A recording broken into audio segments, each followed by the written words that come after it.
ang Presidential Broadcast Service. Pakinggan, panoorin, agaran in real time, o balikan sa pag-scroll up and down. Mga balitang dapat malaman, impormasyong tunay at napakikinabangan. Saan ka man sa buong kapuluan. Bangon sa bagong sigla. Kababayan.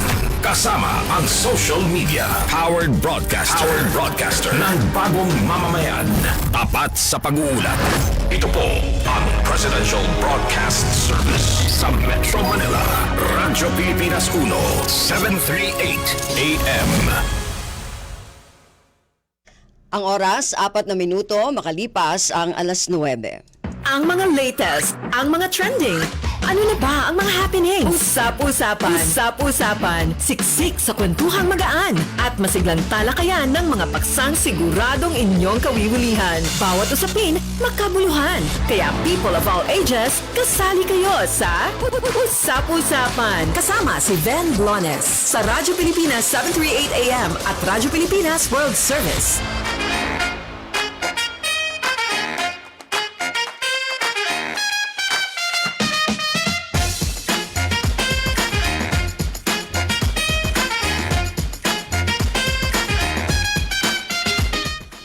Okay, magandang umaga po muli sa ating mga tagapakinig dito sa ating programang Usap-Usapan. Magkakasama-sama po tayo ngayong araw na ito ng Sabado hanggang mamayang alas 10 ng umaga.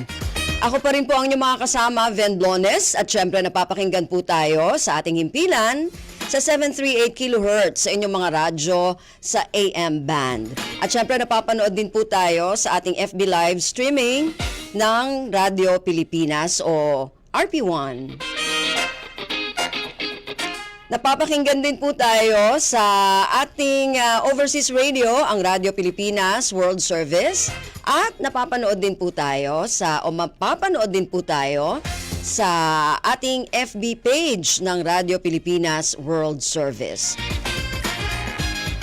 Nako, bukod po dyan, available na rin po tayo sa Free TV. Ito po ay joint cooperation sa pagitan ng PTV at RP1. Mapapanood po tayo sa TV Plus, Channel 3 at For the Box, Channel 45 to 49. Ngayong umaga, parehong interesting no, yung ating pag-uusapan at ito ay may kinalaman. Sa unang bahagi po ay tungkol sa ating populasyon at sinasabi nila na maaring tayo ay maklasipika na no, ang populasyon ng Pilipinas sa aging population.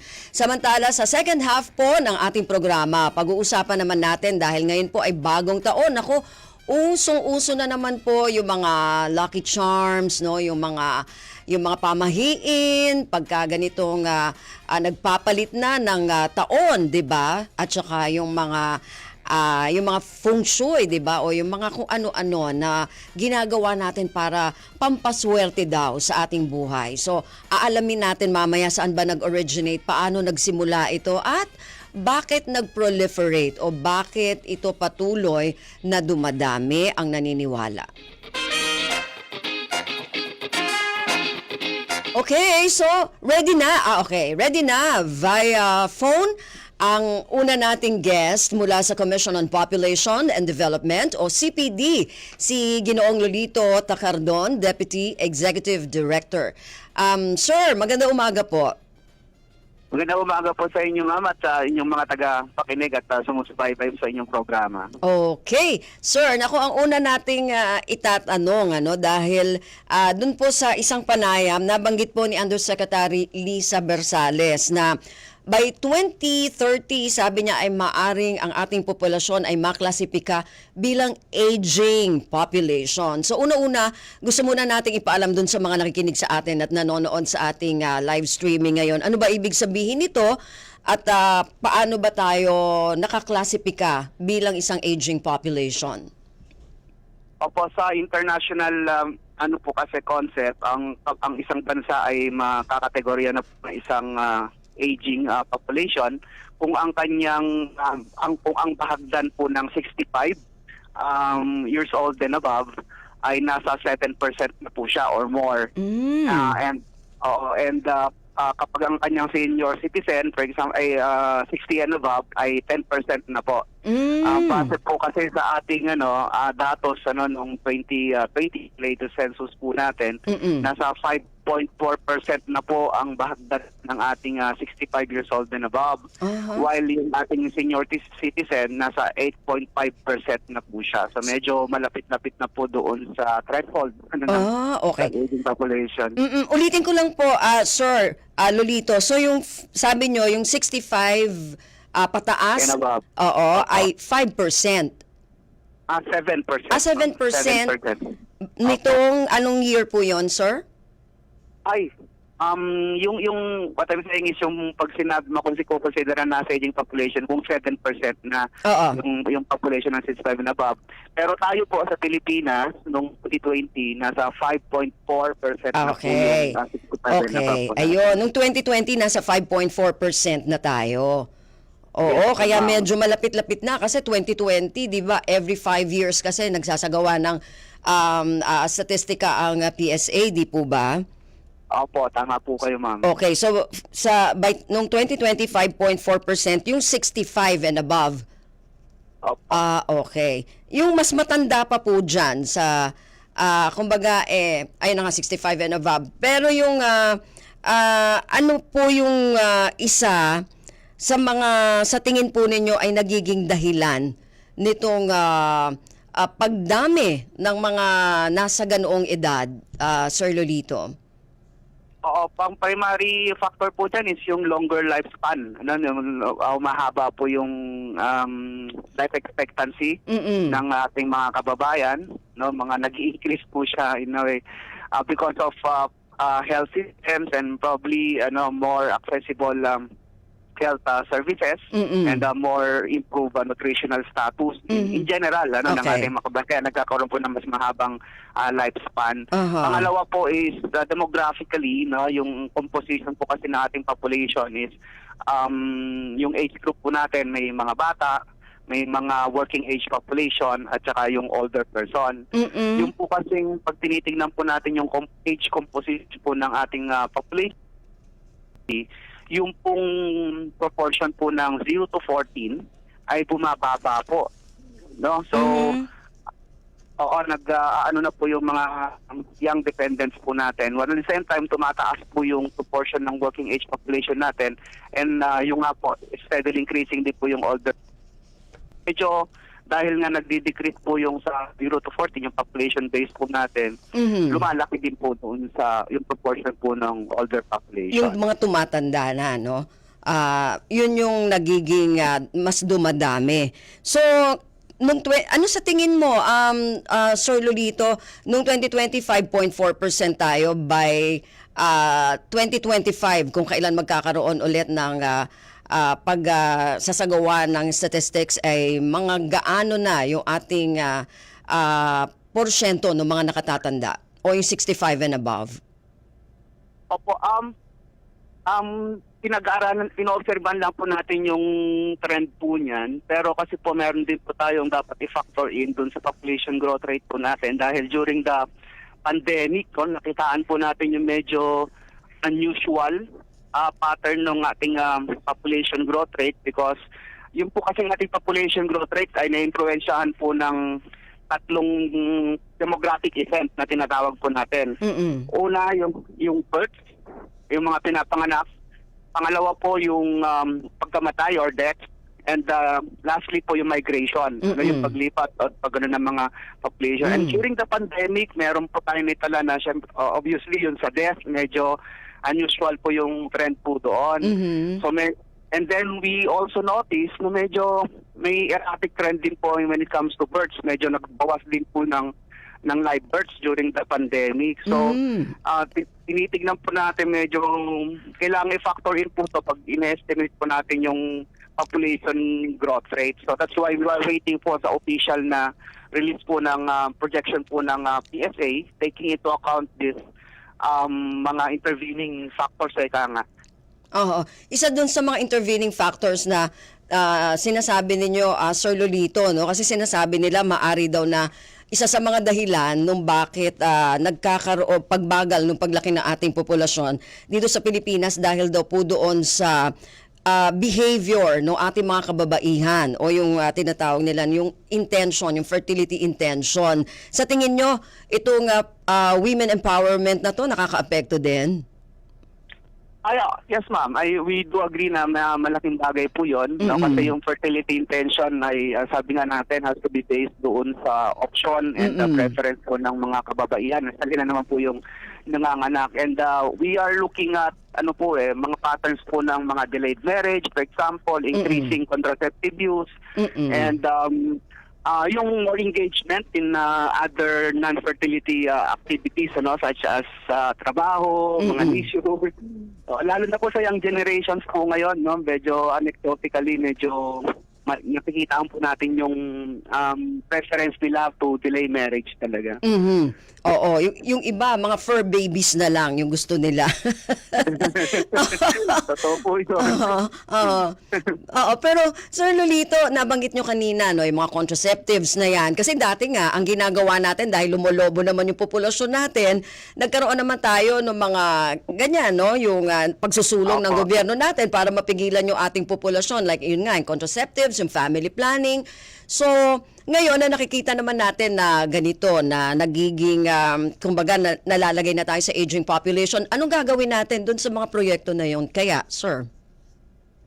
Pagpapatuloy pa rin po natin yun, ma'am, dahil nakikita rin natin na kapag i-dissect or dissect mo po yung characteristics po ng mga kababaihan as per fertility level, nakikita natin na yung mga mahihirap po or saka mababa po yung mga pinag-aralan or nasa socio-economic condition, matataas pa rin po yung kanilang ipinapanganak. So that means the more that we have to intensify po yung family planning, because kung naging demand na po yan, kung nakakreate tayo ng mataas na demand, kaya nga po bumababa na rin in general yung fertility natin. So we have to sustain yung effort. Otherwise, babalik, mag-derail po yung ating accomplishments po dahil sa pagpaplano ng pamilya. But we're glad then that naobserbahan din po natin that other than contraceptive use, yun nabanggit natin kanina, na may behavioral factor din po yung fertility preference po natin. And that's what we want to focus on. And it's an opportunity actually po, ma'am, dahil if our families are now more capable to plan, they can focus more on increasing their investment sa health, sa education, sa well-being ng kanilang family. Di ba? Ang kampanya po natin sa family planning is magplano para mas maginhawa ang pamilya. So if they have already that capability, I think family planning should now be more focused on improving the better quality of life of each family. Pero ayun, Sir Lolito, hindi ba yun, paano natin mababalanse? Kasi parang nabanggit nyo kanina from 0 to 14, parang medyo bumababa, di po ba? Kaya nagiging aging yung population. So kung halimbawa, magkakaroon tayo ng pagpipigil ulit, no? Pagpaplano ulit. So, mas lalong kokonti yung gano'n na population, di ba? So, mas lalong magiging aging. Paano ba yon? Actually, ma'am, we're not isa sa mga policy natin given this demographic po natin situation. Our strategy now sa ating programa is from numbers. We now focus on human lives na yung nabanggit ko po kanina. We now focus doon sa investment in the development of our human resource. Okay. Pagbihin nun, kung mas manageable na po yung ating population, di syempre po yung ating investment sa social, sa education ng ating human resource, mas capable na yung ating bansa po. Kaya po tinatawag natin itong demographic opportunity. Okay. Dahil po, nabanggit ko po kanina, di ba, yung lumalaki din po yung ating working age population as a result po ng mababang proportion of the population base, yung 0 to 14. And imagine if the country would be able to employ or make the 15 to 64, yung working age po natin, more productive. That's an opportunity po na ma-accelerate po sana natin yung ating bansa. And at the household level, kung ang mas marami po ang nagtatrabaho, mas marami ang educated sa isang pamilya, alam naman natin na mas maginhawa po talaga. So that's why yun po yung focus natin, ensuring that yung na-take up natin yung opportunity na yon na ma-develop po talaga at makapag-focus tayo doon sa quality of life. So sa pamamaraan po naman ng pagbabalanse na para hindi naman po tayo pumunta doon sa situation po ng Japan, for example, Yes. sa other countries na talagang super aging na yung kanilang population. Nakikita po kasi natin sa kultura ng Pilipino, family-oriented pa rin po tayo eh. And binobserve po natin yung trend actually dahil for 2022 and 2021 for example, nakikita na rin po natin yung rebound sa increase in live birth. Dumadami po yung number of live births eh. Nung 2022 alone po nag-ano na po siya, nag-increase na po siya. Yung nga lang may kakibat din na na medyo hindi siya masyado sa issue ng aging, pero mas seryoso na concern is the increasing pregnancy among 15 and below 15 years old. Okay. Yung mga teenage pregnancy, okay. Yes, ma'am. And bumabata kasi below 15 years old eh. So, that's around more than 3,000 po yun. 3,135 and that's 35% increase po doon sa 2021 level. Okay. Very po yung po natin. Kaya sabi namin baka may pandemic effect nga po talaga yung dun sa diaper. Yung time na yun. Observe po yun. Para may mas appropriate policy po tayong magawa po doon. Kasi yung pandemic talagang has provided us some very unusual situations sa ating trends. Sa ating populasyon, speaking of yung binanggit mo, Sir Lolito, yung tungkol sa policy, kung halimbawa nga talaga na maklasipika tayo bilang isang aging population, ano yung mga polisiya na pwedeng magawa ng ating pamahalaan para hindi naman masyadong makaapekto ito? Kung sakali, I'm sure makakaapekto rin ito sa ating economy, Sir Lolito? Yes po, ma'am. For the immediate term, kailangan po natin tignan yung well-being and health ng ating mga senior citizens at yung mga future senior citizens.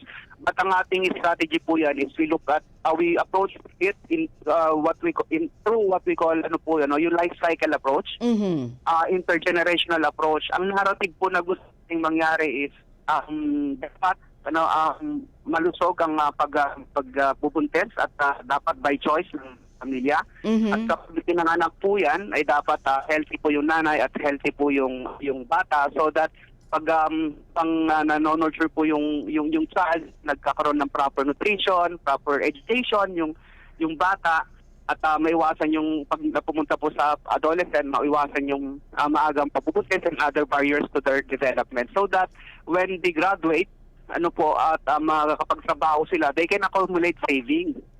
At makapagkaroon po sila ng kakayahan na kapag pumunta po sila sa old age, secure po sila. So ganun po yung kasimpleng narrative ang gusto nating i-approach. Hindi po kasi pwedeng i-approach to na kapag yung segment hindi natin pwedeng tignan lang yung issue ng aging. Doon lang sa sector na yon, yung aging population lang. Kasi alam natin that every human goes through development process. So that means, as a matter of policy, kailangan mong patingkarin yung mga health systems, yung mga child health and nutrition are really very important. At itong usapin po ng adolescent pregnancy, kailangan sa foundational, sa mga formative age, dapat po yan, matingkad po yung ating mga programa para secure tayo pag tayo ay nag-mature. And more importantly, yung employment at yung capacity of the family to provide for their well-being, so that pagtanda po ay talagang more or less secure po yung ating matawag natin meron tayong active and healthy aging. Pero Sir Lolito, syempre 'di ba pag yun nga medyo mas matanda na yung ating populasyon, yung aging population na ito, na may effect din ito dun sa workforce natin, dun sa labor force natin. So, tingin mo, ano po yung pwedeng maging epekto nito? tinitignan din po kasi natin yung isa sa mga component ng active and healthy aging is yung economic empowerment of senior citizens, no? Ay hindi naman po usapin to ng pension, but also tinitignan natin yung kanilang continuing contribution to the economic development ng ating bansa. So tinitingnan natin dapat yung mga pulisiya na kahit papaano sila ay productive pa din, earning income to support their conditions, and more importantly anong enabling environment din po within the family. Kasi po sa context po ng Pilipinas, ang primary healthcare giver po ng mga older person ay yung family. So unlike po doon sa ibang bansa na talagang facility na yung last resort po nila ng mga nangangalaga po sa mga older person natin. So that means patingkarin din po natin yung kakayahan ng mga pamilya na mag-suportahan po yung mga older person po natin. And when it comes to the overall, yung employment po talaga and yung other economic concerns, dapat makita po siya into a really-oriented approach po. Oo nga no? Pero kasi syempre, aminin natin Sir Lolito, no, na syempre iba talaga pagka yung medyo young o younger generation kesa dun sa medyo nag-age na, no? Pagdating sa mga trabaho. So ito yung iniisip natin na gaano ito makakaapekto sa ating puwersa sa workforce natin, no? Tsaka sa economy na rin. Opo. Sa ngayon po kasi yung ating workforce mas malaki ang potential na nakikita po, and ang lumalaki na segment ng ating population talaga more than the older person is yung working age population. So kaya sabi natin we're safe. And then ang sabi ko nga kanina po, dapat ang government would be able to optimize itong increasing working age population po natin. Dahil sana lahat nagtatrabaho. Nag-earn ng income. So medyo pa rin po doon kasi yung pumunta po sa aging population, the highest proportion pa rin po naman ng ating population would be the working age population. So if the government would be able to develop yung human capital po natin, I think mas may potential pa pong lumago yung at magiging advantage po itong demographic situation po natin ngayon. Ang wag lang yung maging yung working age population po natin ay unskilled o di kaya mga mababagsak sila standby or di kaya mga underemployed. Ang kalaban po niyan is syempre mas kailangan ng gobyernong suportahan yung kanilang pangangailangan. Baliktad no, yung sa gobyerno ang suporta po sa kanila kung merong failure of optimizing itong mga working age population po natin. Yun nga no, di ba? So, basta ang sinabi kasi doon by 2030 no, maaari tayong maklasipika. Kaya siguro inaasahan natin na maraming gagawin no ating pamahalaan sakaling dumating tayo dito kasi maski na yung mga malalaking bansa like sabi nyo nga Sir Lolito, yung Japan, Italy, di ba, o mga European countries. European countries actually marami sila talagang yung mga ganon no, yung mga old age, pero at least may mga ginawa na yung kanilang pamahalaan para talagang mabalanse lalong-lalo na doon sa kanilang economy no, kasi syempre sabi nga natin mas younger yung workforce mo mas 'di ba mas tawag dito mas mabilis, mas kaya physically, 'di ba, compared doon sa mga medyo nag-age na. Pero yun nga, at least ay meron pa rin tayong magawa no na polisiya tungkol dito. So Lolito, meron ka pa bang gustong idagdag doon sa mga pinag-usapan natin para maipahatid natin doon sa ating mga nakikinig? Opo, yun po yung siguro na lang yung mensahe na yung usapin po ng aging po talaga. Kung iano mo po doon sa individual impact on each individual, I think babalik ko po doon sa konsepto po ng family development no, na sana po ay patuloy pa rin ng mag-asawa na ituluhin na kapag sila ay bubuo ng pamilya may kakayahan po silang mabigyan ng tamang edukasyon, ng health, yung kanilang lahat ng membro ng pamilya, so that when the time comes na pupunta po sila doon sa older life stage ng kanilang buhay po ay mas secured lahat ng membro ng pamilya. So that means sama-sama po to, life cycle approach po yung gusto nating rin. So inayayat pa rin po natin bawat pamilya na magplano ng maigi so that ang kabuong pamilya ay maginhawa po. At saka Sir Lolito, hindi pa naman pwede pa nating pwede pang hindi tayo maklasipika diyan sa aging population na 'yan. Opo, maaari po dahil sabi ko nga po, inobserbahan pa rin po natin yung mga trends natin. And the official statistics po kasi is i-release pa ng PSA. So based on that po, we'll revisit at see yung trend po natin. But the good thing about it is, kaya natin medyo bibigyan na po ng information yung public at para marinig na rin po ng ating mga policy makers is mapaghandaan na po natin.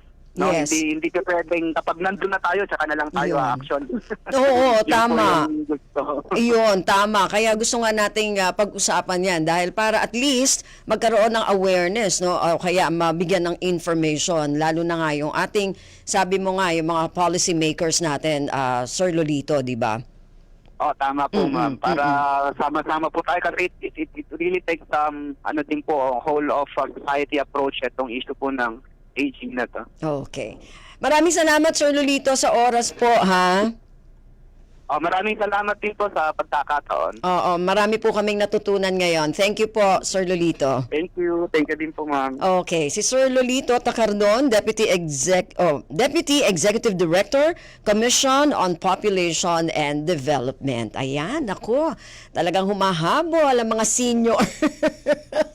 Dapat mabigyan ng mga yung ating mga manggagawa ng mga polisiya natin. Dapat talaga pagtuunan na natin ang pansin ito ngayon bago pa man mahuli ang lahat. Anyway, meron na tayong 30 minuto makalipas ang 9:00. Samantala, sa pagbabalik naman po ng ating programa, ito pa rin. Pag-uusapan naman natin yung tungkol dyan sa mga Lucky Charms na yan. Saan ba nagsimula ito? Bakit dumadami? Ano yung mga pwede nating gawin para para makaiwas o hindi maniwala o maniwala tungkol dito. Sa pagbabalik po na ating programa, Usap-Usapan. Time to celebrate kulturang Pinoy. Tradisyon, musika, sining, literatura at iba pa. Anything and everything fun and Filipino. Ito ang Pinoy Kultura. Intangible heritage. Ano nga ba ito?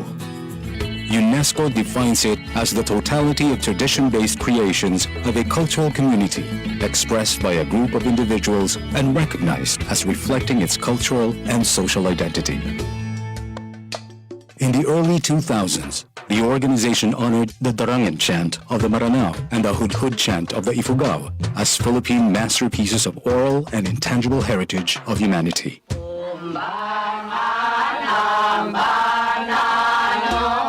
The Hudhud is recited and chanted among the Ifugao only during 4 occasions: harvesting and weeding of rice, funeral wakes, and bone-washing rituals.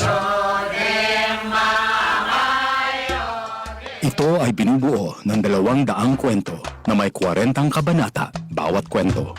A celebration of heroes, heroines, wealth, and culture.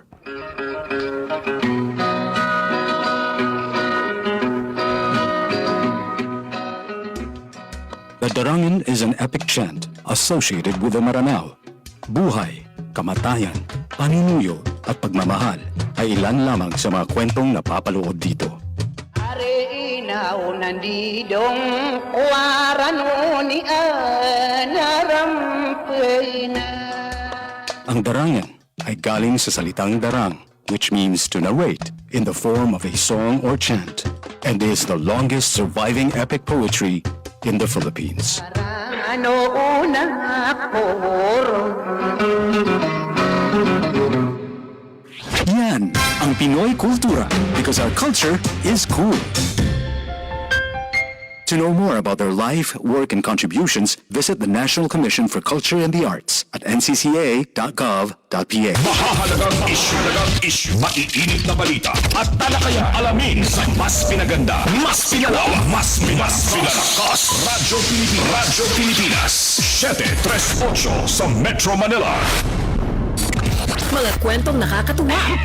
Mga usaping kapupulutan ng aral. Usap-usapan. Kasama si Ven Blones sa Radyo Pilipinas 738 AM at Radyo Pilipinas World Service.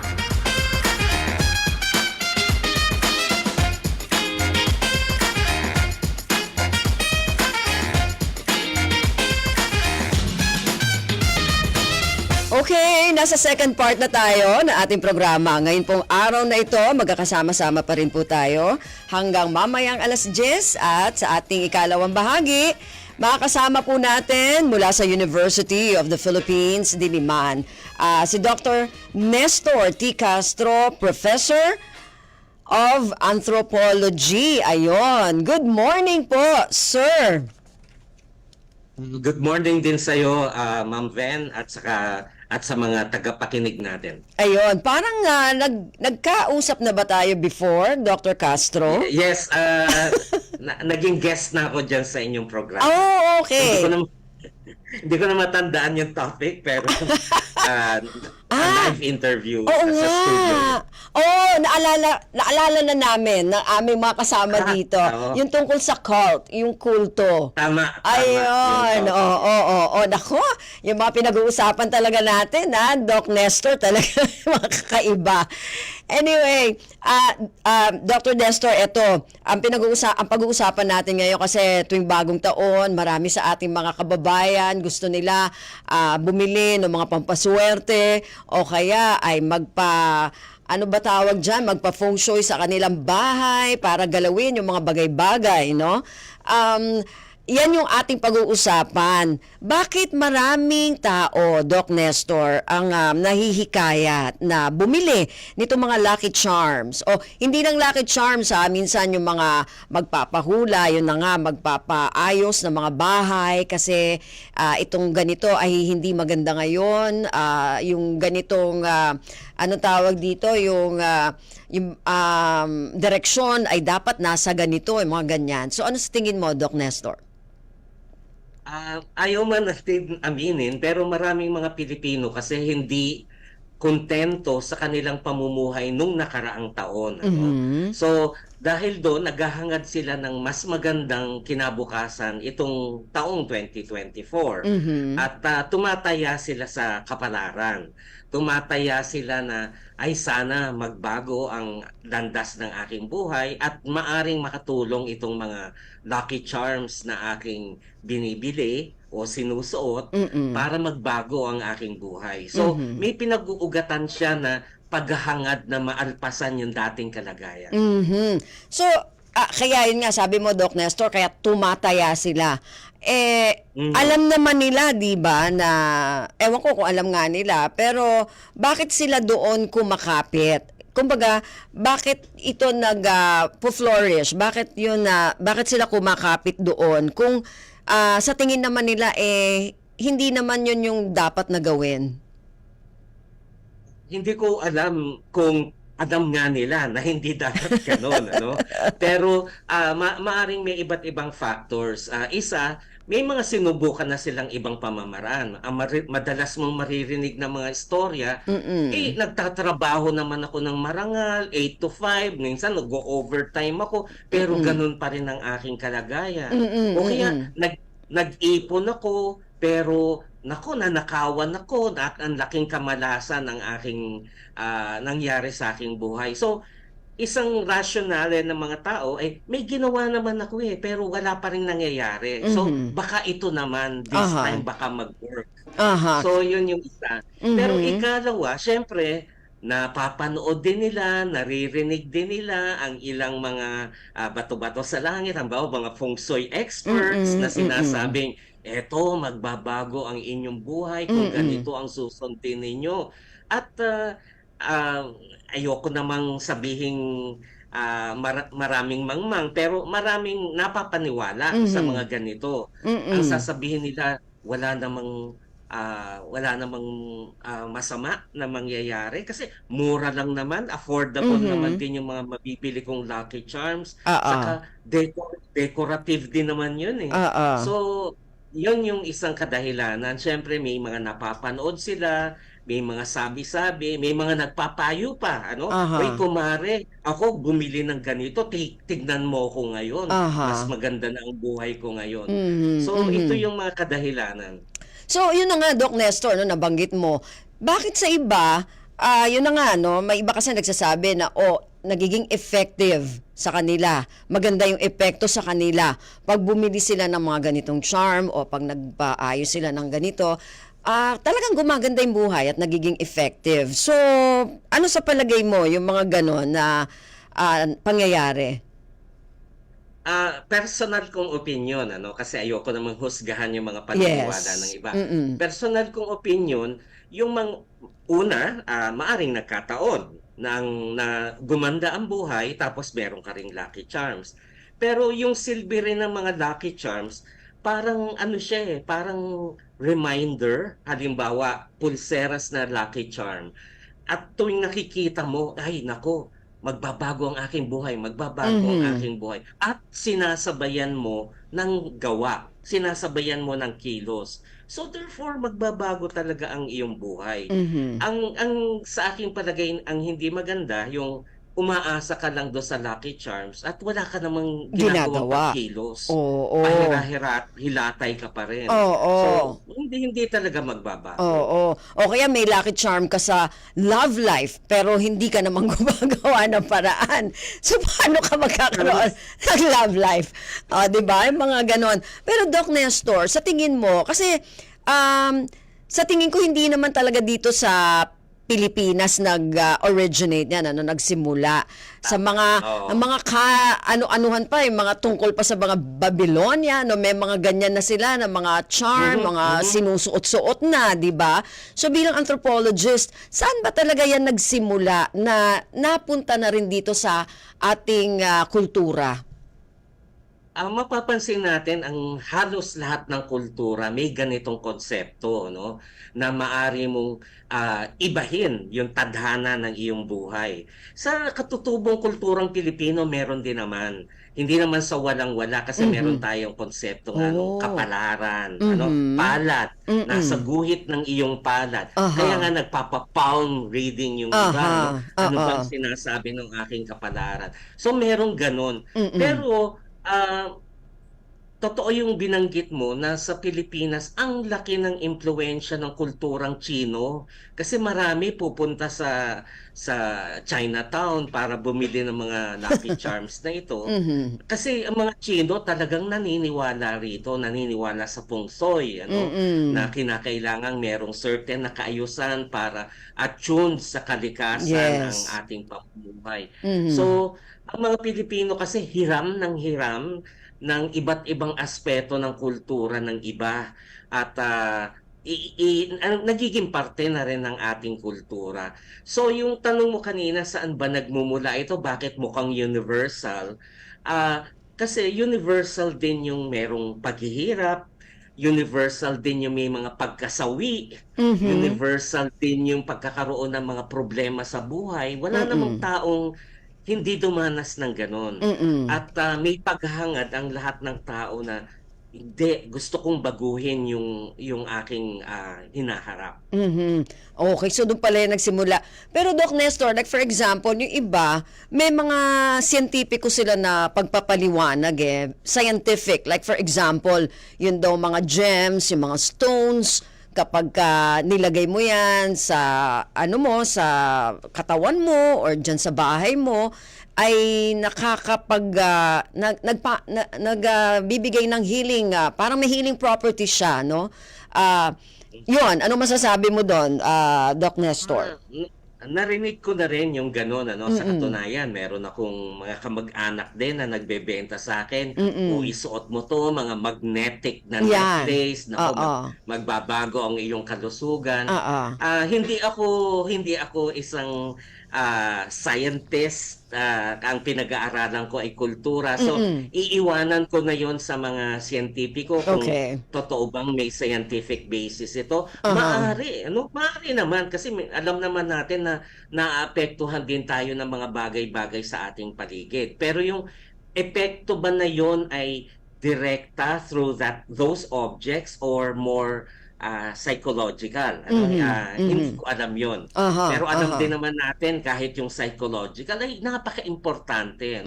Pag may nakikita kang mga halimbawa mga sculptures, mga objects sa loob ng iyong bahay na nakakaginhawa, hindi talagang nakakaginhawa naman. So, sa aking palagay ay wala namang masama sa paniniwala sa mga bagay-bagay na ito as long as hindi mo na isinusuko yung lahat ng iyong ikot ng buhay mo dyan sa mga bagay na yan. Sige, gawin mo yan, pero kasabay niyan, magsikap ka pa, humanap ka pa ng ibang mga pamamaraan. So, yun yung aking maipapayo. Nabanggit mo, Doc Nestor, kanina na hindi lang natin ito nakuha sa mga ibang kultura, kundi meron din tayong sariling kultura. Anong kultura yon, Doc Nestor, na nakaapekto din sa ganitong paniniwala natin? Sa katutubong kultura natin, ewan ko kung pamilyar ka dito, pero kahit sa Katagalugan may tinatawag ng ritual ng pahiyang. Ito yung para magsimula ang panibagong taon o kaya panibagong yugto sa buhay, kinakailangan hiyang tayo sa ating papasukin na hinaharap. So meron niyang mga, syempre dasal, meron niyang mga o mga orasyon, meron din niyang mga pag-aalay ng pagkain, meron ding insenso. So parang tinataboy din natin ang mga masasamang espiritu para mas maganda ang ating hinaharap. Oo. Pero yun na nga, minsan hindi rin, kunwari mga pamahiin natin, yung mga superstitions natin. Like for example, may alam ako na halimbawa bago ka magtayo ng bahay, kailangan mo munang magpatay o magpatulo ng, di ba, may gano'n, ng dugo. Tinatawag na padugo. Yan, padugo, 'di ba? So, yan ba natutunan ba natin 'yan sa mga natin, sa mga ancestor natin? Yes, yung padugo ay talagang katutubo sa Pilipinas at kadalasan ay puting manok ang pinapadugo. At ginagawa pa rin ito maging sa kanayunan at magugulat ka maging dito sa syudad. Kasi nakukwento sa akin ng ilang mga architects, mga engineers, sila hindi naniniwala. Pero yung kanilang mga construction workers, napapanatag ang loob kapag may padugo. Kasi kung wala daw nun, ninenervyo sila, baka sila mahulog. Ganyan. So, hinahayaan lang nila na, sige, gawin ninyo yan. Tapos, kami naman, bilang mga engineers, aayusin namin ng maayos yung aming trabaho. Pero saan kaya nagsimula yung ganon, Doc Nestor? Malalim sa kulturang Pilipino kasi mapapansin natin yan sa ating mga kapatid na katutubo, halimbawa sa Cordillera, yung konsepto ng pagkakaroon ng animal sacrifices, whether manok, baboy o kalabaw, depende sa scale, para kapag merong may sakit, ayun, mag-aalay ng mga hayop para sa bathala o sa mga diwata. Oo, unfair naman yun sa mga hayop, di ba? Oo, na very parallel sa Biblia, di ba? May mga animal sacrifices din, pero sa kanila kadalasan ay tupa. Siyempre, iba ang mga hayop sa Middle East kesa sa atin. So, yung konsepto, sa aking palagay, may kinalaman may symbolic nature kasi yung pagpapatulo ng dugo, alam naman natin, dugo ay nagsisimbolo ng buhay. So magkakaroon ng panibagong buhay dahil dito. Naku, marami pa yan, yung mga pamahiin na yan. Meron pa yung pagbago ka lumipat, maglagay ka ng maraming asin. Budburan mo ng asin. Di ba? May mga ganun asin at saka kadalasan asin at bigas. Kasi ang bigas syempre masaganang pagkain, Oo. ang asin ay pangontra sa mga aswang. Oo, yun nga. Yun pa isang ay tatanong ko dahil may mga ganon, no? Yung asin na yan, dati yan lang yung sinasabi nating pangontra dun sa mga aswang. Pero may mga charms na rin, di ba? Amulet na karaniwan na binibili din natin o kinukuha somewhere tapos sasabihin nila ito ay pangontra. Bakit may mga ganon pa tayo, Doc Nestor? So, ang mga tao in Mga pangontra-pangontra. may dichotomy na sa paningin sa mundo ay nahahati sa dalawa, may good at evil. So meron mga pangpapaswerte, yun yung good. Meron namang pangontra sa evil. So kabilang na rin yung mga bawang, asin, Oo. at iba pa. O dati ganun lang di ba? Yung mga pagkain lang. Pero ngayon, Tama.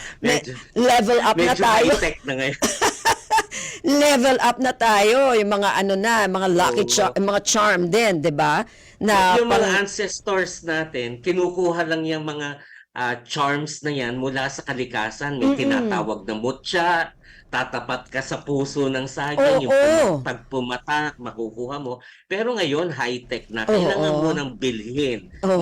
Naging negosyo na rin. Oo, ang na-commercialize na rin, ano? Yung ating mga panlaban.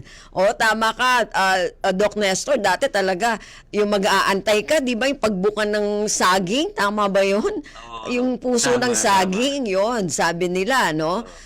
O kaya naman, yung iba pupunta sa mga parang bundok, diyan sila mangunguha ng mga di ba, ng mga kakailanganin nila. Pero ngayon, mabibili mo na sa mga napaka-accessible na. Oo, napaka-accessible. Kasi dati, may isang pamahiin noon yung kukunin mo kapag Biyernes Santo.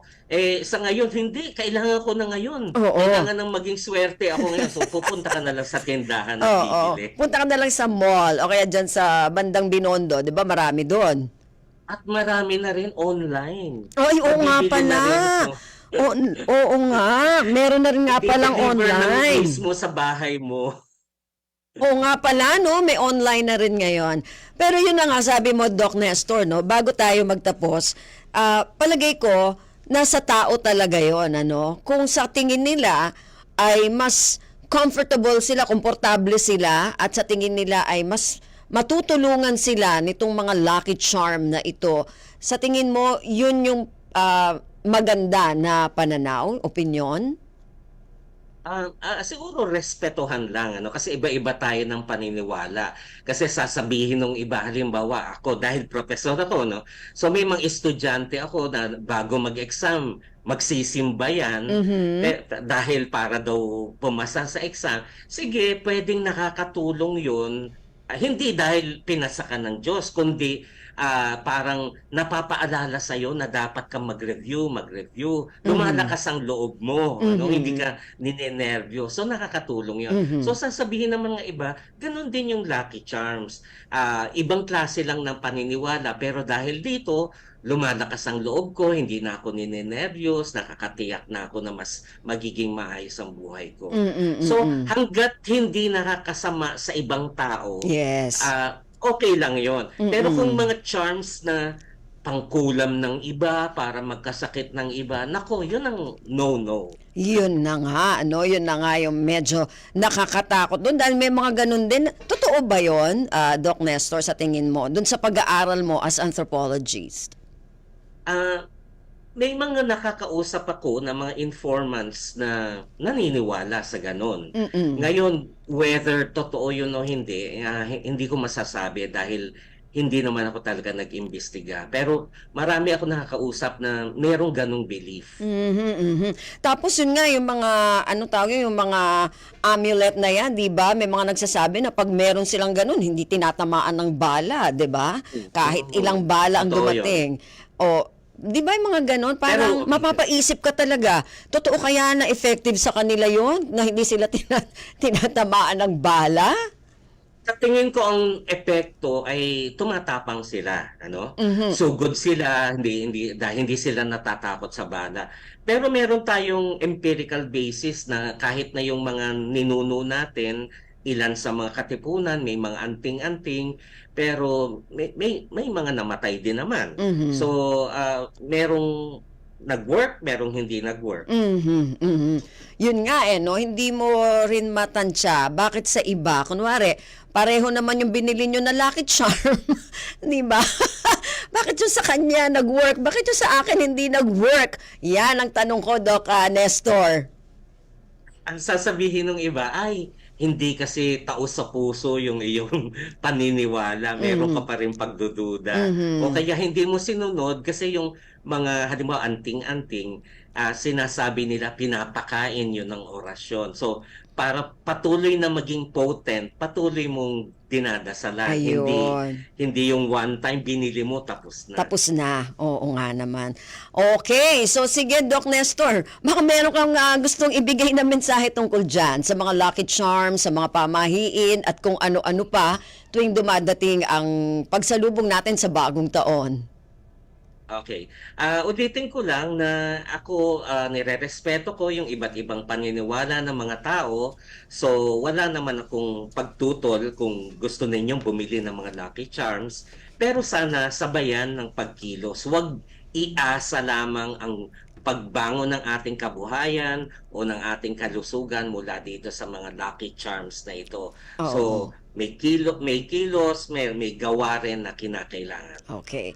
Thank you, Doc Nestor. Sa uulitin ulit, ha? Thank you, Ren. It was a pleasure. Thank you po. Si Dr. Nestor T. Castro, Professor ng Anthropology mula sa University of the Philippines. Ayan, naku, wag masyadong magdepende sa mga Lucky Charm. Kailangan na kilos-kilos din. Anyway, bago tayo magpaalam, ayun. Oh, good morning kay Ashley Harilia ng Philippine Statistics Authority ng PSA. Good morning, Ashley. Ayan. At sa mga sino pa?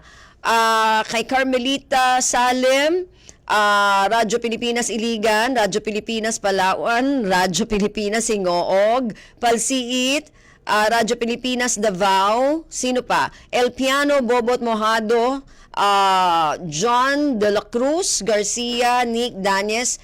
Yan po yung mga commenters at likers natin. Naku, dumadami na sila, milyon-milyon na.